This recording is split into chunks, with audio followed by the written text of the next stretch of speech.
Hi, this is Melissa with Guilford Counseling, and here is a DBT skill for quarantine times.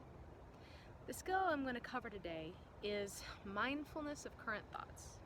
So you might have noticed that the longer you stay home, the more your thoughts turn to anxious or dark themes. It tends to not be terribly useful, but it also tends to be really hard to get away from. We might try distracting ourselves or pushing away the thoughts, and sometimes that works, but this is a skill for when they just won't quit. So the first thing we want to do is notice that we're in the pattern. And you can do this by observing your body sensations. If you are feeling tightness in your stomach, tightness in your shoulders, queasiness, all of those anxious feelings or irritable feelings, chances are you're having thoughts that's bringing that up for you. So when you feel that, take a step back and decide to watch your thoughts. Observe them. Instead of going with them, you take a step back and you observe your thoughts as though they were clouds moving across the sky or birds flying around outside the window.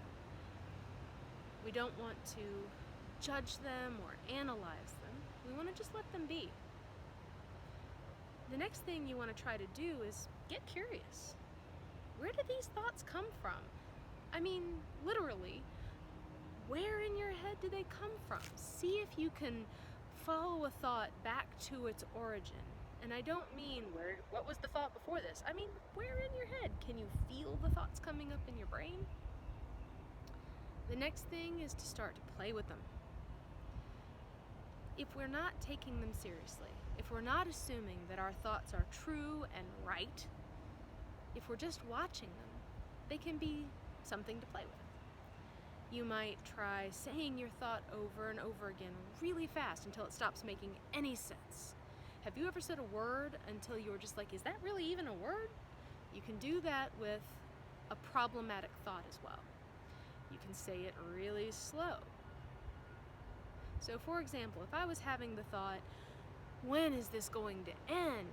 I might go, when is this going to end? When is this going to end? When is this going to end? When is this going to end? When is this going to end? When is this going to end? When is this going to end? And it starts to feel silly after a minute. And once it feels silly, the thought's often willing to go away. You can also sing it. I might go, when is this going to end? Will it ever end? Never, ever, ever, ever. It's never going to end. It just makes the thought lose its gravity. It doesn't have as much power over you. You can also make up ridiculous cartoon voices or turn the thoughts into interpretive dance. It's completely up to you, as long as you're having fun with the thoughts. You can even imagine your thoughts as like little plushies that you can cuddle up to or feel some fondness for. Again, this helps us let go, because when the thoughts aren't as serious to us, when they aren't as powerful, we don't have to cling to them. So go ahead, notice those thoughts, play with them a bit, be curious about them, watch them, and stop going with them. See you next time on DBT Skills for Quarantine Times.